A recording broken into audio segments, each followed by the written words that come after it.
কারণ আপনি অভিজ্ঞতার কথা বলছিলেন, কিন্তু 91 সালেও কিন্তু আমি যদি দেখি যে এরশাদ সাহেবের আমলে এটা প্রথম শুরু হয়েছে মারাত্মকভাবে, 70 সালে না, মানে প্রভাবিত করা। 91 সালের পরবর্তী সরকারগুলি বা যারাই ক্ষমতায় এসছে তারা এটা কিন্তু চূড়ান্তভাবে প্রভাবিত করেছে। আপনি সংসদে যেসব মুখগুলি আমরা পেয়েছি সেগুলির দিকে তাকালে আপনি আসলে বুঝতে পারবেন যে তারা আসলে কারা, মানে তারা কেন সংসদে গিয়েছেন সেটিও কিন্তু পরিষ্কার।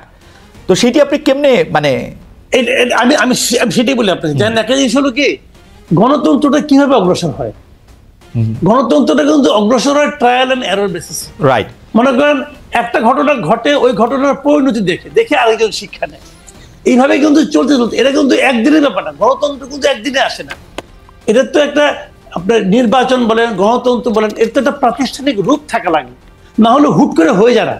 তো আমাদের এখানে যতবার হতে নিয়েছে ততবার কিন্তু আমরা এটাকে ব্রেক করেছি বিভিন্ন রকম এই সামরিক বাহিনী দিয়ে, মার্শাল জাতি। যেমন ইন্ডিয়ার আমরা তো একই সঙ্গে 47 আমরা কিন্তু দেশ বিভাগ হয়েছিল, কিন্তু ইন্ডিয়াতে 47 থেকে পর্যন্ত একবারও তো সামরিক শাসন আসে নাই, কিন্তু তারা কিন্তু নির্বাচনের মাধ্যমে অগ্রসর হয়েছে। সেই নির্বাচনগুলির মধ্যে অনেকগুলি ফল্ট নির্বাচন ছিল, অনেক খারাপ নির্বাচনও ছিল, এখনো নির্বাচন নিয়ে প্রশ্ন কিন্তু উঠে।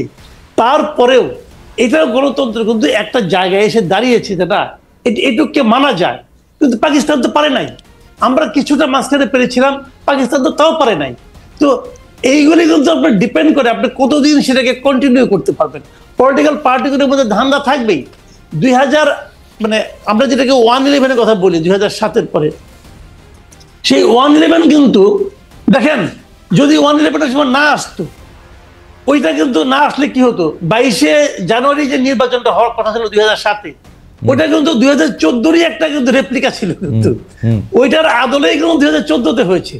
সব আমার থাকবে, আমরা ঠিকঠাক করে নেব, আমরা প্রধান উপদেষ্টা বানাবো, অমুক তমুক করবো। এইটা হলো কি পলিটিক্যাল পার্টিগুলির মধ্যে সেই চারিত্রিক একটা এক ধরনের বৈশিষ্ট্য তাদের মধ্যে তৈরি হয়েছিল। কিন্তু আমি মনে করি যেটা 24-এর ঘটনায় আমি মনে করি আমাদের চেঞ্জ হওয়া, নতুন কিছু পাওয়ার একটা বাস্তবতা তৈরি হয়েছে। এখন যারাই স্বৈরাচারী হতে চাইবে তাদের মাথার মধ্যে কিন্তু 24-এর যে পরিণতি, এরকম পরিণতি তো এর আগে হয় নাই। 24-এর যে পরিণতি, শাসকের যে নির্মম যে মানে পরাজয় এবং পলায়ন এবং পর্যুদস্ত হওয়ার যে ঘটনা, এরকম ঘটনা কিন্তু অতীতে কখনোই হয় নাই। এরশাদ দেখেন স্বৈরাচারী ছিল, তারও পতন ঘটছিল, কিন্তু উনি কিন্তু ইলেকশন করতে পেরেছেন জেলখানা থেকেও, পেরেছেন তো। কিন্তু এখন কি হচ্ছে, এখন যে বাস্তবতাটা, এরা তো ইলেকশন করতে দিলেও আসতে পারবে না, অবস্থা এমন দাঁড়িয়েছে। মানুষের যে ক্ষোভ, এই ক্ষোভটা দেখে কিন্তু আমি মনে করি আগামীতে শিক্ষা নেওয়ার বিষয় আছে। কিন্তু তার পরিবর্তে আপনি যদি জনগণের হাতে যদি আপনার বেছে নেওয়ার ক্ষমতাটা না দেন, তার যে অধিকার, এটা তো অধিকারের ব্যাপার। আপনি যারা বলতেছেন যে ইউনূসকে 5 বছর রাখতে হবে, ওনারা ওনাদের ভালোবাসা থেকে বলতেছেন, ওনাদের ভালোবাসাকে আমি অনার করি, কিন্তু পাশাপাশি আমি ওনাদেরকে বলবো যে আপনি কি সবার কাছে জিজ্ঞাসা করছেন না, সবার মতামত দিচ্ছেন না, সবার মতামত যখন নিতে পারবেন সেটাকে আমি ডেমোক্রেসি বলতে পারবো। আপনি আজকে ইউনূসকে বলবেন, আমি একটা কথা বলে শেষ করি, আজকে আপনি ইউনূসকে ভালো বলতেছেন, আচ্ছা কালকে যদি ইউনূস মারা যায় তখন আপনি কি করবেন? তখন আপনি আরেকজন ইউনূসকে কোথায় পাবেন? পাবেন তো না। সেক্ষেত্রে আপনাকে কি করতে হবে?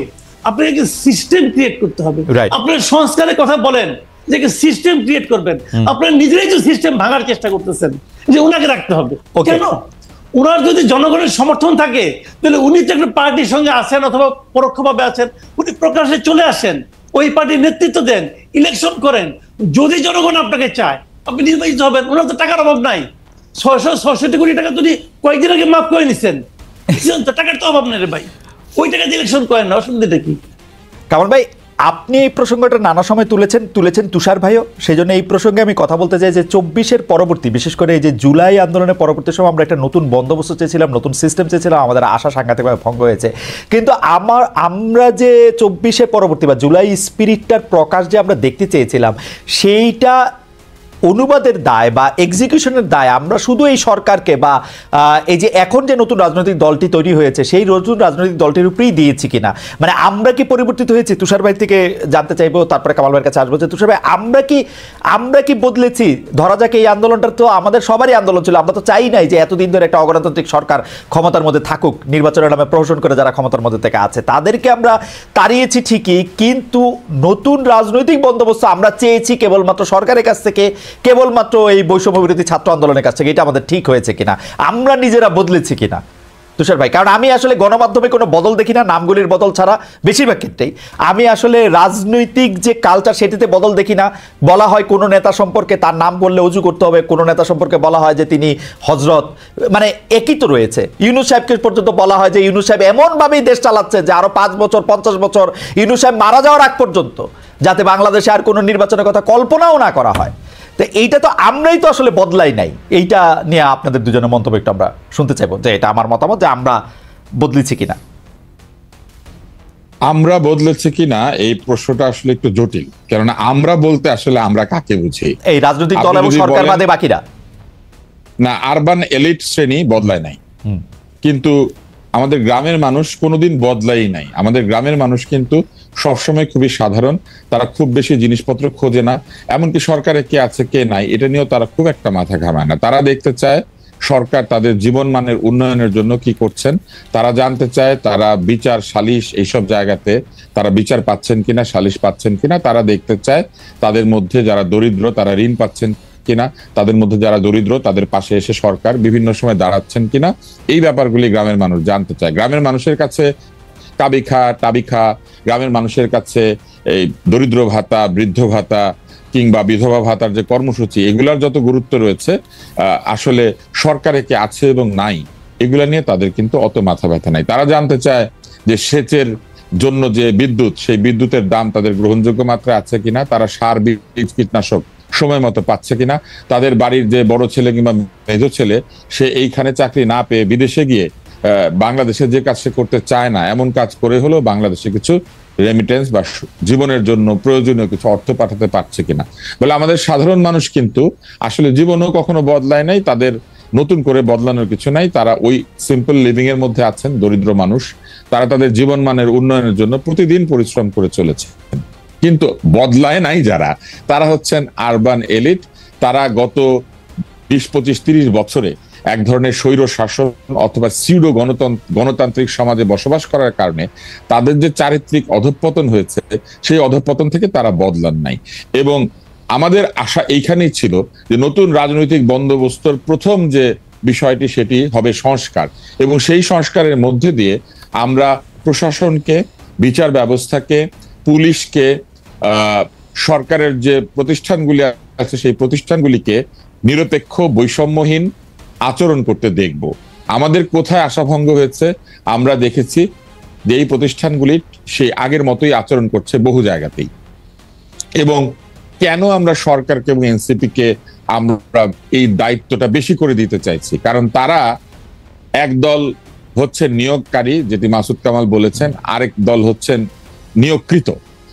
ছাত্ররা এবং এনসিপি বলেছে আমরাই তো এই সরকারকে এনেছি কারণ আমরাই আন্দোলন করেছি। তার মানে নতুন বন্দোবস্তের যে প্রতিশ্রুতি এবং নতুন বন্দোবস্তের যে আকাঙ্ক্ষা, তারাই সেটি মানুষের মধ্যে তৈরি করেছেন, এটা তাদের দাবি। আমি ধরে নিলাম তারা এককভাবে এই দাবিটা করতে পারেন, কারণ তারা সকল রাজনৈতিক দলকে আক্রমণ করেছেন। নানান ভাষায় তাদেরকে আমি দেখেছি যে সোশ্যাল মিডিয়াতে আক্রমণ করা হয়। অনেক কথা আমি বুঝিও না, যেমন কিছু কিছু শব্দ ব্যবহার করা হয় যে শব্দের অর্থ আমি ভালো মতো বুঝি না। এটা হয়তো এখনকার নতুন আরবান ডিকশনারিতে আছে, কিন্তু তারা সেগুলি ব্যবহার করেন। এবং পাশাপাশি যে সরকার কাজ করছেন তারা বলেছেন তারা নতুন রাজনৈতিক বন্দোবস্ত তৈরি করতে চান, যে রাজনৈতিক বন্দোবস্ত আগের সরকারগুলির মতো জনগণের স্বার্থ বিরোধী নয়। যদি সেটাই হয় তাহলে আগের মতোই কেন দলীয় বিচার বিবেচনায় নিয়োগ হবে বা বদলি হবে কিংবা পদায়ন হবে? সেটা তো হওয়ার কথা না, যোগ্যতার ভিত্তিতে হওয়ার কথা ছিল। কেননা এই আন্দোলনের প্রাথমিক স্লোগান তো এটাই ছিল, কোটা না মেধা, মেধা মেধা। তাহলে মেধার ভিত্তিতে সব জায়গাতে পদায়ন না হয়ে কেন এই বিবেচনায় আসা হবে যে কে কার পক্ষে ছিল, কে কার সঙ্গে কি কাজ করেছে? সরাসরি অপরাধের সঙ্গে যুক্ত না থাকলে একজন মানুষ নানান কারণে স্বৈর শাসনের প্রতি এক ধরনের সিউডো আনুগত্য দেখাতে পারে। আমি একজনের নাম শুধু বলি, তার নাম হচ্ছেন প্রফেসর দীন মোহাম্মদ। প্রফেসর দীন মোহাম্মদ যে বাংলাদেশের একজন সেরা নিউরোলজিস্ট এবং বাংলাদেশে নিউরোসায়েন্স ইনস্টিটিউট স্থাপন করা থেকে শুরু করে এর যে অসাধারণ মান অর্জন করা, এই কৃতিত্ব কিন্তু তিনি নিতে পারেন। তাহলে কি কারণে তাকে অপসারণ করে দেওয়া হলো? করা হলো কি কারণে জানেন? সরকার জোরপূর্বক কিছু চিকিৎসককে নিয়ে শহীদ মিনারের সামনে দাঁড় করিয়ে দিয়েছিলেন। ওই সমাবেশে উপস্থিত না থাকলে তাদের চাকরি সেই দিনই চলে যেত। আর ওইখানে উপস্থিত থাকার কারণে তাদের চাকরি বাকরি বা তাদের পদ তারা হারিয়েছেন 1 মাস 2 মাসের মধ্যে।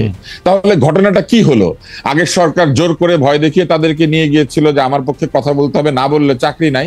এই সরকার তাদের চাকরি নট করে দিয়েছে, কারণ ওই সময় তারা এই আন্দোলনের পক্ষে কথা বলেন নাই। কিন্তু সমস্ত লোক আন্দোলনের পক্ষে কথা বলতে পারবে, বাংলাদেশের সমস্ত লোক এইটা কিন্তু খুবই ইন্টারেস্টিং তুষার ভাই।